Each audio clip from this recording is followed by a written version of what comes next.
ኑሮ እንደመረራት ህይወት እንደሰለቻት ራሷን ለማጥፋት እያሰበች እንደሆነ ያወራችበት የጽሁፍ መልእክት ሜሴጅ ወጥቷል። ሙሉውን አነብላችኋለሁ። በተጨማሪም አንዱ ዓለም ለጓደኛው በስልክ ሌሊት 10 ሰዓት ላይ ገብቼ የተኛው እናም ተነስታ ስትሄድ አይቻታለሁ። ከዛ መውደቋን ሰማው። ወደ ታች ወርደን ሄደን ስናያት በደም ተጨማልቃ አገኘናት። ወዲያው ወደ ያኔት ሆስፒታል ወሰድናት። ማረፏንም አወቅን ብሎታል የሚል መረጃ ሞቷል። ሌላ ደግሞ ጓደኛዋ ሞኒት ቤክሲሳ ፌስቡክ ላይ የጻፈችው ልብ የሚነካ ጽሁፍ አለ። ይህ ጽሁፍ ሞኒት ምናልባት የምታውቀው ነገር እንዳለ የሚጠቁም ነው። በአፋን ኦሮሞ ነው የጻፈችው። ምንድን ነው የሚለው? በሌሊት 9 ሰዓት ላይ ምን ቀስቅሶሽ ነው ራስሽን ከ5ኛ ፎቅ ፈጥፍጠሽ ያጠፋሽው? ምንድነው እንዲህ እንድትወስኚ ራስሽ ላይ እንድትጨክኛ ያደረገሽ? የልብሽን ሚስጥር ማን ያውቃል? አሳ ብዙ የማወራው ነበረኝ ግን አፌ ውስጥ ብዙ ውሃ አለበት አለ የሚል አባባል አለ።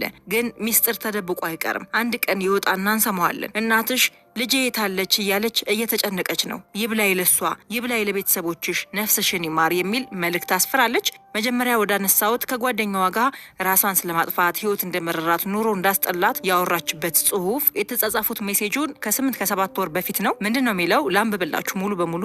ህይወት ከባድ ነው ውዴ አለች ቀነኒ። ከዛም አይ ነው ያለሽበት ይገባኛል፣ አውቃለሁ ያለሽበት ይገባኛል። ከፈቀድሽ ቸርች ለ2 ቀን እንግባ አለቻት ጓደኛዋ። ከዛም ቀነኒ ምን አለች? አንዳንዴ መናገር ራሱ ይከብዳል። ከዛም ጓደኛዋ ለሰው መናገር ምንም ጥቅም የለውም፣ እስኪ ለጌታ እንንገረው፣ እሱ ጋር መፍትሄ አለ። ከዛም ቀነኒ እሱስ ልክ ነሽ አለች። መሞት የተመኘው ሰው ነኝ ጌታን አለች ቀነኒ።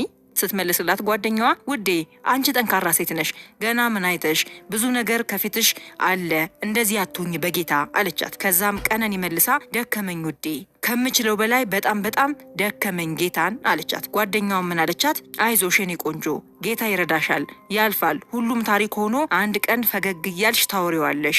የኔ ጎበዝ፣ ትላንትያን ሁሉ ነገር አልፈሻል፣ ዛሬም ያልፋል። እሺ፣ ለሰው ሁሉ ከሚሆነው በቀር ምንም ፈተና አልደረሰባችሁም። ነገር ግን ከሚቻላችሁ መጠን ይልቅ ትፈተኑ ዘንድ የማይፈቅድ እግዚአብሔር የታመነ ነው።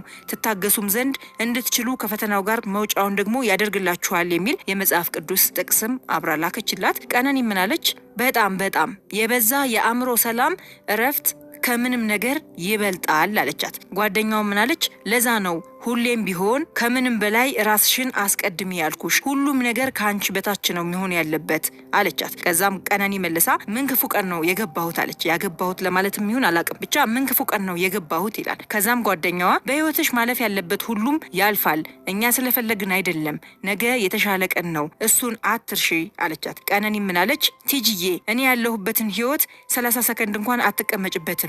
ቤተሰቤን፣ ስራዬን፣ ጓደኞቼ፣ ሞራሌን፣ ተስፋዬን፣ በቃ ምን ልበልሽ፣ ምንም ነገር የተወሰው ነኝ።